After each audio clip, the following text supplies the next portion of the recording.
Hey, what's up, everybody? This is ePhoenixN, and I am bringing you a little team deathmatch on Firing Range. This is not too much about the gameplay, but just let me say real quick, I'm using Sleight of Hand Pro, Hacker, and Hardline Pro. And my kill streaks are UAV, Counter UAV, and Chopper Gunner. I really like the Counter UAV recently because it's a real easy perk to get, and it tends to make your teammate or your opposing players kind of stupid because they're running around not knowing what's going on and make some dumb mistakes and things of that nature. So, yeah, that's that. That's about all I have to say on the gameplay itself.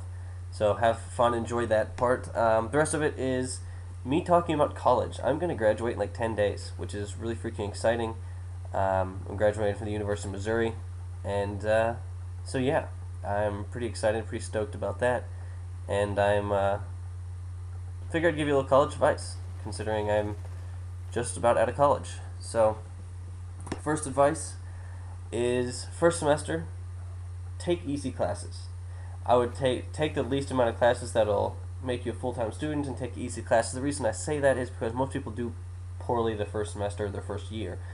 Well, just because they're not used to the situation, they're not used to the thing. They get caught up in drinking and girls and giant football games and basketball games and all the parties and everything. What ends up happening is they're not going to class, they're not studying, they're not caring, and then suddenly they have a 1.0 GPA. In the next 2 years, they kind of come back and trying to combat that. That's a really bad decision. You don't want to do that. Another thing, unless you're one of those people since the age of 4 and you came in knowing exactly what you wanted to do, that you wanted to be a biology major and you wanted to be a vet later on or whatever, I don't care. Unless you're one of those people that just absolutely 100% knows what you want to do, I would say it's a very good idea to come in undeclared. Just to not declare a major and just see what happens, take a barrage of class that you like, and figure out what you like, what you do well in, and take that. You don't want to end up wasting a lot of time suddenly and going 6 years or 5 years fully because guess what? You didn't actually want to be a freaking statistician. You wanted to be a, I don't know, fucking theater major, whatever. You don't want to suddenly have to switch up your entire class structure simply because guess what? None of your classes actually count towards your major. So that's just not a good idea. I think unless you really know what you're doing. I was lucky. I switched mine from journalism to English, and those are pretty similar class structure wise as far as what classes you need to take in the beginning levels. And so I'm here like 4.5 years now, so I take an extra semester, which is actually probably more normal than abnormal lately with the college. A lot of people actually go for an extra year. But so I think that's good advice. I think it's a good idea to go in undeclared and things of that nature. As far as actual class itself, I say one of the biggest things is go to class. I haven't had a 8 a.m. class since like the first semester of my sophomore year because I don't want to get up and I'm kind of lazy and I procrastinate and I don't end up getting up and I don't do as well.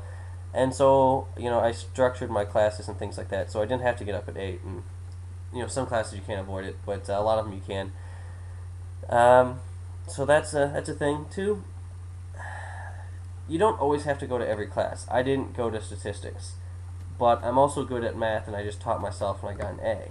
So know what your limitations are. If you're one of those people that has to go to class, go to class. That's one of those things that are hard to learn, but learn it your first semester. Figure it out real quick, because if you don't, you're suddenly going to realize that you wasted a lot of time and well, if you get a couple semesters in a row where you get a bad GPA, you might be your entire college career after that trying to make it up, and that's a really difficult thing to do. So you don't want to do that, and that just sucks. There's history classes that pretty much are straight out of the book. You don't need to worry about other things with that, and so you don't need to go to class. A lot of my history classes, I have a history minor. I didn't go to class because I just read the book, and I'm a very good reading comprehension. So like I got a 32 on my ACT with it. I'm good at reading, so I know I can get it and not have to worry about when the test comes up. A lot of times you do need to worry about when the test comes up, and the biggest thing and the most important thing is to go to class. I know it sucks, it's awful. Everyone wants not to go to class ever, but it's a good idea. Oddly enough, I'm saying this on the day that I skipped class, which is kind of hilarious, but yeah, well. All we were doing was evaluations for the teachers anyway. So, well, this is about to wrap up. This is about over. I went 27-5. I hope I had some helpful advice on college and things of that nature. If you like these videos, these how to do well in college, I can do ones how to do well in high school, or I don't know, women or something. I don't know. I can talk about these random things too. Just let me know. Also, thumbs up the video. I'd be much appreciative. All right, people. I will see you later. Good night.